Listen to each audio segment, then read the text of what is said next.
महादेव, जो जगत का आधार है।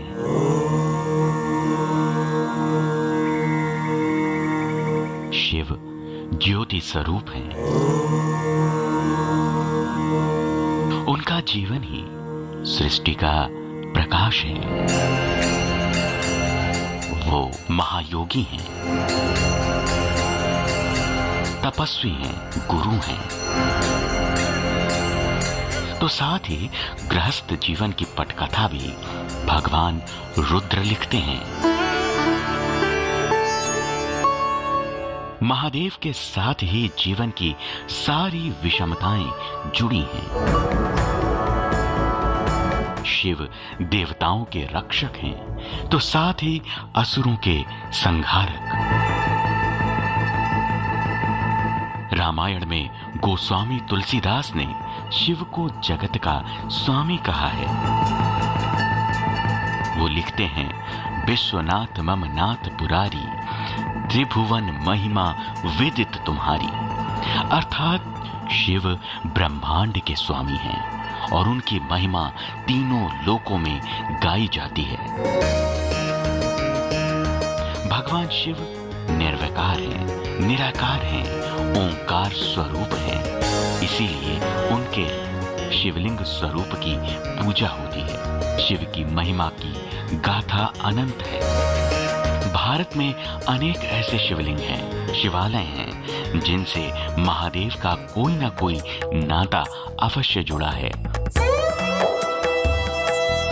जिनसे जुड़ी है महादेव की लीलाएं।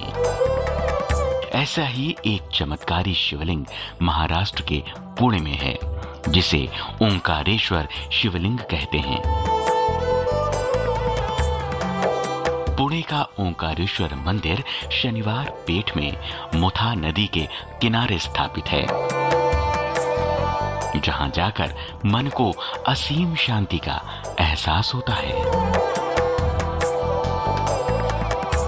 मुझे तो ऐसा लगता है कि इस मंदिर में आने के बाद मैं भगवान के ज़्यादा करीब आ जाती हूँ। मैंने यहाँ ओंकारेश्वर में मैंने मन्नत मांगी थी, वो सब मेरी पूरी हो गई है और इधर आने से बाद मुझे शांति और समाधान मिलता है। जब भी आती हूँ ना, मन को इतनी शांति मिलती है मुझे कि मुझे ये शांति कहीं पर भी नहीं मिलती। यहाँ की जगह की जो शुद्धता है वो मैं बयान नहीं कर सकता हूँ। ये ओंकारेश्वर मंदिर में शंभो शिवजी के दर्शन के लिए जब वक्त मिलता है तब आता हूँ।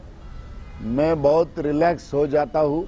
वहाँ तो ऐसा माहौल रहता है कि भगवान हमारे पास है और हमें देख रहे। जैसे ही हम लोग मंदिर में ध्यान लगाते हैं, पूजा करते हैं, तो पूरा जो टेंशन, स्ट्रेस, जो कुछ भी रहेगा, जो कुछ भी विचारधारणा चालू है, वो सब कुछ एकदम स्टॉप हो जाता है।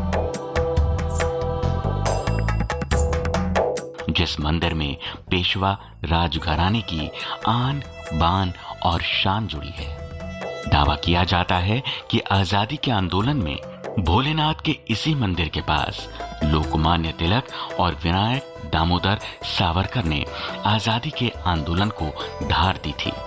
यहीं पर अंग्रेजों के कीमती सामानों की होली जलाई गई थी।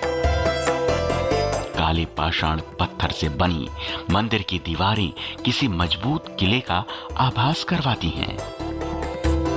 दावा यह भी है कि 1962 में आई भयंकर बाढ़ में सब कुछ तबाह हो गया, लेकिन ओंकारेश्वर के इस धाम को आज तक नहीं आई। कहते हैं कि इस बाढ़ में शिवगण नंदी की प्रतिमा जरूर बह गई थी, जिसे बाद में लाकर दोबारा वहीं स्थापित कर दिया गया। कहते हैं दुनिया का ये एकमात्र मंदिर है जिसको बनाने में मुगल शैली का इस्तेमाल किया गया, जिसका वास्तुशिल्प सनातन शैली से अलग है। महादेव के इसी धाम से जुड़ी है एक संत की शिव भक्ति।